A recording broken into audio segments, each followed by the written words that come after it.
Salute a tutti. Era la mezzanotte meno un quarto, meno 20 circa, del 19 giugno 1982, quando l'auto di Francesco Carletti stava percorrendo un rettilineo a sud di Baccaiano su via Virginio Nuova. Assieme a Carletti c'erano due sue amiche, una guidava, era una ragazza che si stava esercitando per la patente e sul sedile posteriore c'era un'altra sua amica. Stavano scendendo a velocità moderata quando videro sulla destra la coda di un'auto infilata in mezzo alla vegetazione, in una piccola piazzola, un piccolo slargo. Carletti riconobbe subito quell'auto, era la Fiat 147, che la Fiat 147 era praticamente una Fiat 127 prodotta in Brasile e venduta in Italia a prezzo minore, era un po' più spartana. Comunque quella era l'auto di Paolo Mainardi, un ragazzo di Montespertoli di 22 anni, fidanzato da 5 con Antonella Migliorini, che di anni ne aveva 19. I due erano in procinto di sposarsi, lavoravano, lui faceva il meccanico in un'officina vicino a San Casciano, lei lavorava in una ditta di confezioni. Avevano avuto un ritardo per il matrimonio per la morte recente del papà di Mainardi. In ogni caso avevano opzionato una casa in costruzione, insomma, erano pronti per sposarsi. Quella sera erano stati a cena, mi pare a cena da un amico, poi avevano trascorso del tempo in piazza a Montespertoli con dei loro amici che poi avevano salutato per andare a cercare un po' di intimità in quella piazzola lungo questo rettilineo. Allora, diciamo che la scelta di quel posto è probabile che fosse dipesa da una paura che aveva Antonella delle tristi imprese del mostro di Firenze dell'anno prima. Lei si era confidata con le amiche e aveva raccontato tante volte di aver evitato di appartarsi per questa paura. Ecco, quel posto poteva sembrare un posto non pericoloso perché dava proprio sulla strada. Quella strada lì era una strada abbastanza trafficata, insomma, era una strada buia, stretta, ma abbastanza trafficata. Tanto più quel sabato perché c'era una festa dell'unità a Cerbaia, mi sembra. Però purtroppo le cose non andarono come dovevano andare. Allora, Carletti transitò davanti a quest'auto, vide la coda con il lunotto appannato e la luce interna accesa e naturalmente immaginò che i due ragazzi fossero dentro in intimità. Ecco, qui possiamo vedere la piazzola sgombra, era una piazzola piccola in cui entrava un'auto e poco più. Qui invece in questo fotomontaggio possiamo vedere come presumibilmente l'auto si presentò a Carletti e alle due amiche che passavano. È un fotomontaggio, diciamo, artigianale fatto da chi vi sta parlando perché questa immagine non esiste e adesso vediamo perché.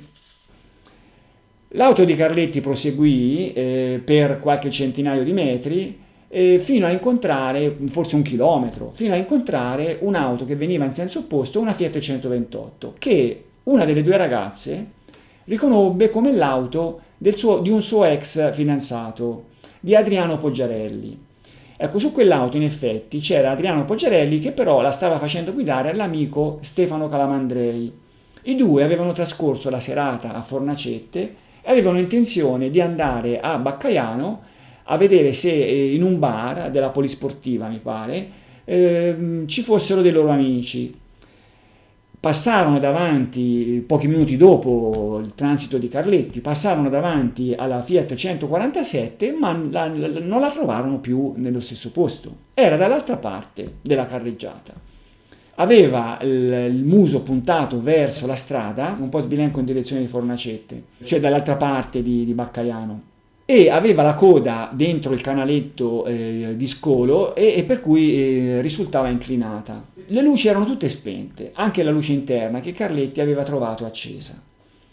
I due pensarono a un incidente stradale, ma di qualche ora prima, perché appunto non videro nessuno intorno, nessuna luce accesa, e per cui proseguirono e arrivarono a Baccaiano.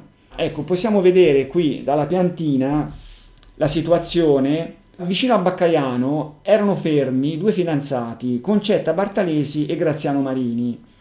Erano fermi e a un certo punto sentirono dei colpi, come degli scoppi, che non seppero attribuire a una causa precisa, soltanto che angosciarono la ragazza, che chiese al fidanzato di muoversi, di spostarsi.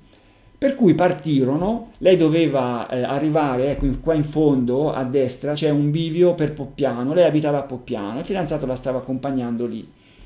Partirono e poco dopo i due amici, anche loro transitarono davanti alla 147 e anche loro videro la stessa scena, cioè tutte le luci spente, l'auto fuori strada e nessuno intorno.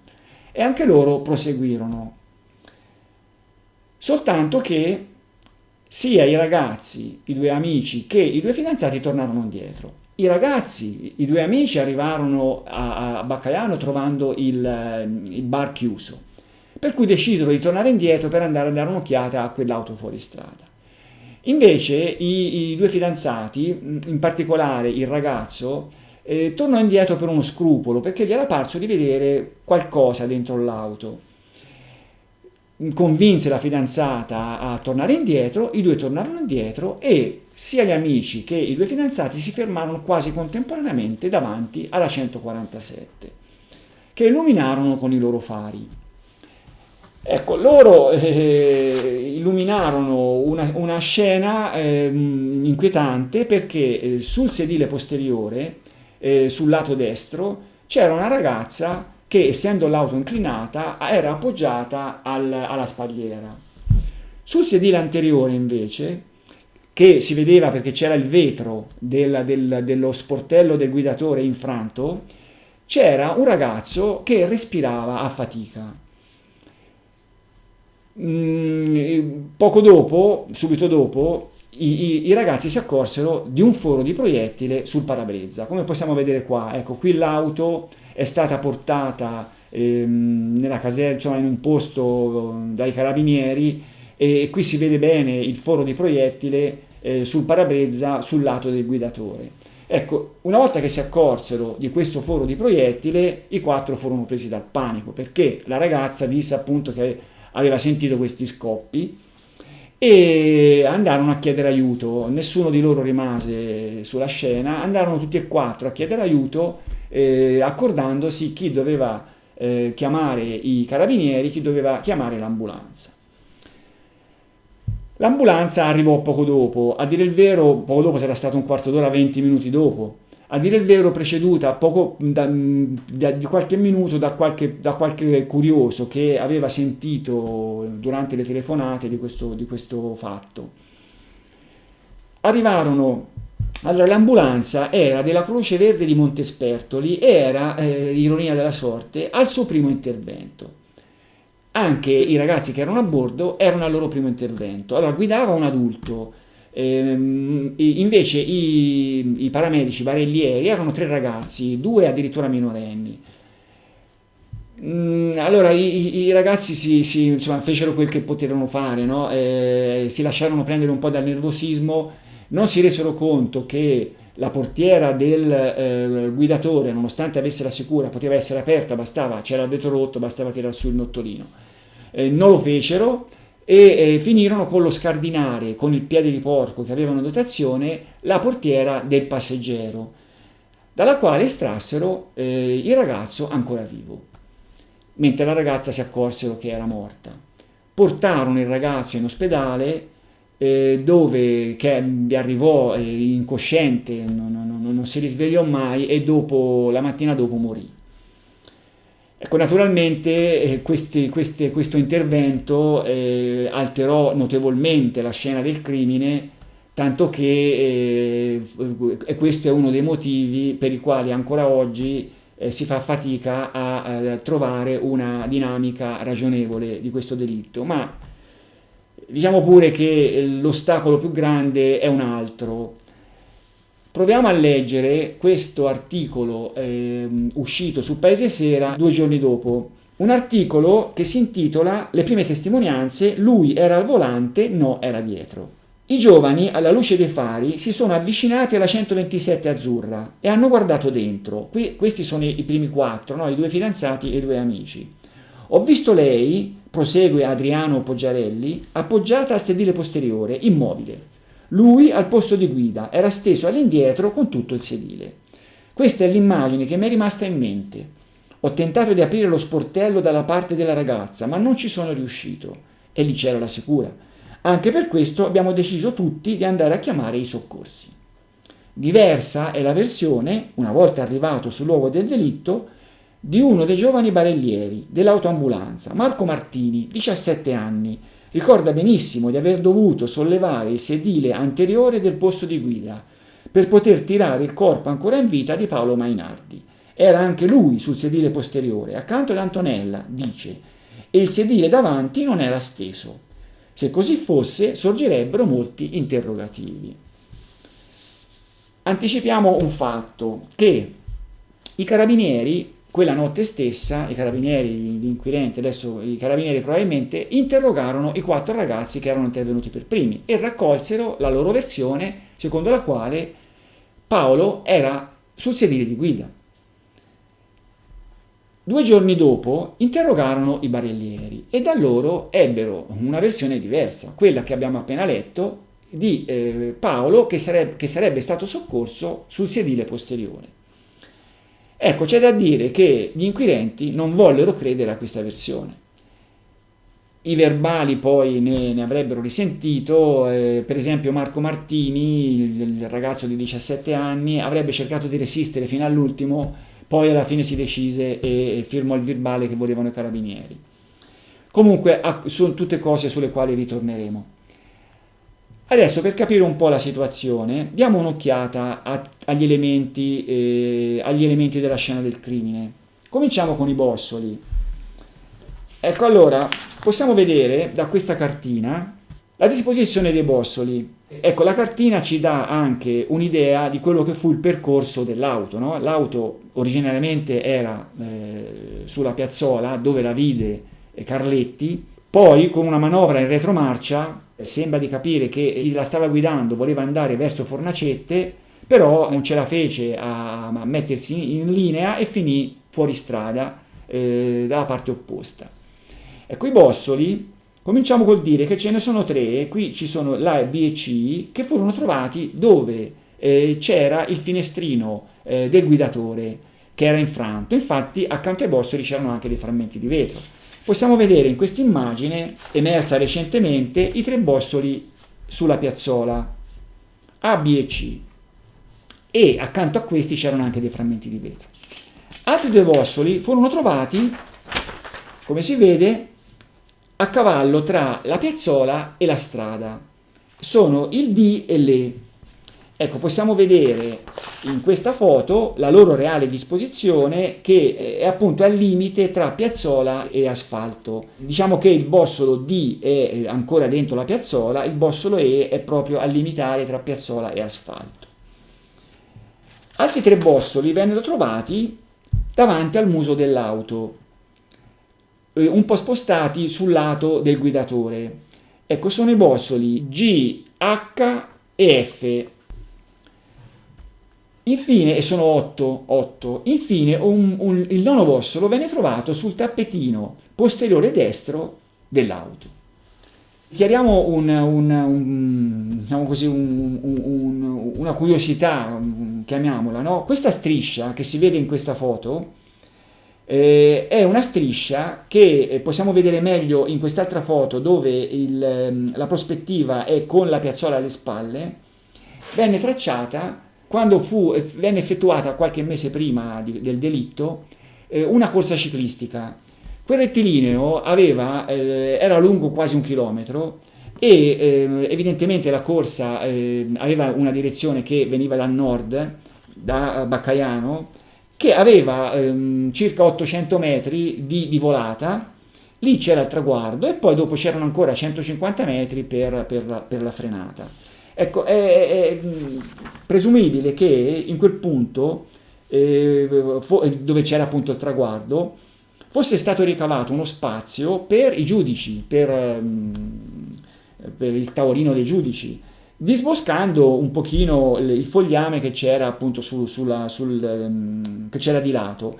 Quel fogliame, quel disboscamento che poi sarebbe stato utilizzato dai ragazzi del luogo per andare così, a trovare un po' di intimità, e per questo aveva mantenuto, era rimasto diciamo indenne dalla vegetazione. Adesso diamo un'occhiata alle ferite. Allora, abbiamo visto che i bossoli trovati furono 9, per cui furono sparati 9 colpi. Allora, diciamo che 2 colpi colpirono Antonella, 4 colpirono Paolo. 2 colpi sicuramente furono sparati ai fari, perché i fari vennero trovati con i proiettori rotti da proiettili. Dove probabilmente venne sparato il nono colpo vedremo più avanti. Vediamo le ferite. Allora, su Antonella le ferite di proiettile sono 2. Un proiettile attraversò, anzi un frammento probabilmente, attraversò la cute della fronte trasversalmente da sinistra verso destra. In questo caso il proiettile è indicato con la lettera A, e questo naturalmente non produsse una ferita di grave entità. La ferita mortale per Antonella fu il proiettile B, che la prese in fronte, mandandola in coma. C'è un'altra ferita importante sul viso, che è al naso, una ferita lacero-contusa, molto probabilmente provocata da un frammento di vetro, da un grosso frammento di vetro, oppure da un frammento di piombo di proiettile. Antonella aveva vari frammenti di vetro sul viso e aveva anche una ferita, una ecchimosi abbastanza pronunciata alla caviglia destra. Paolo aveva 4 ferite, la ferita qui indicata con A alla spalla sinistra, colpito da dietro, nella zona della scapola. Poi aveva una ferita qui indicata con D sotto il mento, in questa zona, nella zona sinistra, che aveva attraversato praticamente tutta la parte sinistra del viso, uscendo allo zigomo, senza provocare danni mortali, però comunque una ferita in una zona molto vascolarizzata e dolorosa e anche molto sanguinante. Aveva un'altra ferita all'orecchio, qui è indicata con C, era stato colpito all'orecchio sinistro da un frammento di proiettile che non era penetrato però nel cranio e era stato ritrovato vicino alla mandibola. Il proiettile mortale, vero mortale, era quello indicato qui con B, che lo aveva colpito dietro l'orecchio sinistro, era penetrato nel cranio e l'aveva mandato in coma. Appunto, poi era andato in ospedale dove poi era morto. Altri elementi importanti sono questi, cioè l'orologio di Antonella che venne trovato sul sedile posteriore. Aveva il cinturino rotto e una maglia del cinturino deformata venne trovata in ospedale tra i capelli di Paolo. Un altro elemento importante è un profilattico usato, trovato in auto, e un fazzolettino sporco. Altri elementi che possono aiutarci a ricostruire la dinamica del delitto sono quelli dell'auto, che venne trovata con il cambio in retromarcia e con il freno a mano tirato per una parte. Questo credo di averlo già detto. Le portiere erano... Allora, la portiera del passeggero sicuramente era bloccata dalla sicura. Quando arrivarono i carabinieri trovarono la portiera del guidatore che non era bloccata, ma è molto probabile che fosse bloccata, in origine fosse bloccata anche quella, e che fosse stata sbloccata, poi lo vedremo, dai soccorritori, quelli che tirarono fuori Paolo. Allora, Ho già detto che la versione dei barellieri non venne accettata dagli inquirenti, per cui tutte le ricostruzioni successive che vennero fatte dai periti tennero conto del fatto che Mainardi era sul sedile anteriore. Leggiamone una dinamica ragionevole che possiamo leggere dalla sentenza di primo grado contro Pacciani. I giudici riassumono la ricostruzione, una delle ricostruzioni ufficiali, perché non ne venne fatta soltanto una. Vediamo quella che riassumono. Probabilmente è una, diciamo, grossolana ricostruzione che mette assieme un po' tutto. No, comunque è questa. Il ragazzo, forse già ferito, ma non mortalmente, da colpi d'arma da fuoco, era riuscito a mettere in moto l'auto e a inserire la retromarcia.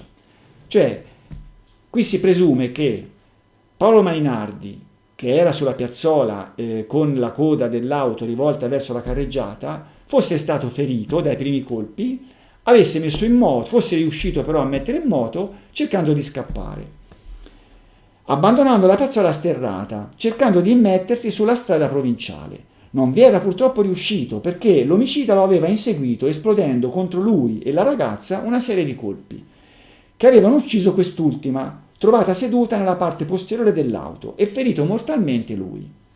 A macchina ferma l'omicida aveva sparato 2 colpi contro i fari anteriori, aveva poi danneggiato con un oggetto metallico e a punta i fanalini di posizione anteriori, sfilando anche le chiavi dal cruscotto.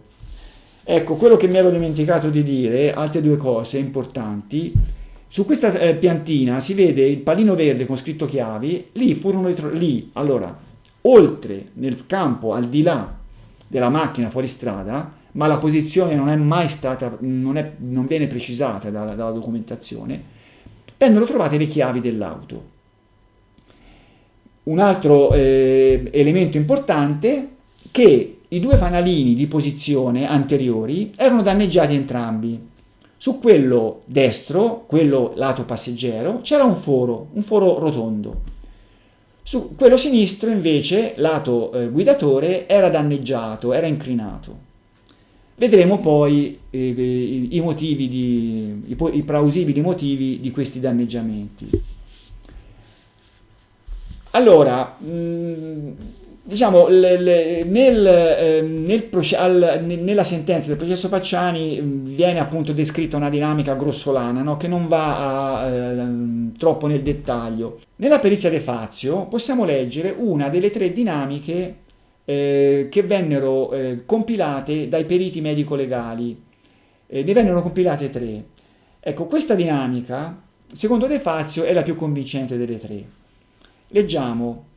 Delle 3 ricostruzioni proposte dai periti medico-legali, nella perizia eseguita nell'83, la terza appare per alcuni versi la più convincente, in quanto esplicativa del fatto che il Mainardi, quando fu attinto dai colpi di arma da fuoco, si trovasse sul sedile anteriore, al posto di guida. Tale ricostruzione implica infatti che il primo colpo sia stato sparato contro il parabrezza e possa essere quindi uscito dal finestrino dello sportello di sinistra, il cui vetro sarebbe quindi stato frantumato dall'interno, e che poi vi siano stati da un canto gli spostamenti e le manovre del Mainardi per mettere in moto l'auto, dall'altro lo spostamento dell'omicida nel fianco sinistro dell'auto per sparare all'interno di questa in rapida successione, i colpi che hanno attinto le 2 vittime mentre l'auto si muoveva in retromarcia, lentamente, in quanto verosimilmente era innestato il freno a mano. Allora, De Fazio cosa dice? Dice che questa ipotesi, che il primo colpo fosse stato sparato contro il parabrezza e fosse uscito dal finestrino del guidatore frantumandolo, dà la possibilità maggiore a Mainardi di aver fatto la manovra per sfuggire, visto che non era stato colpito.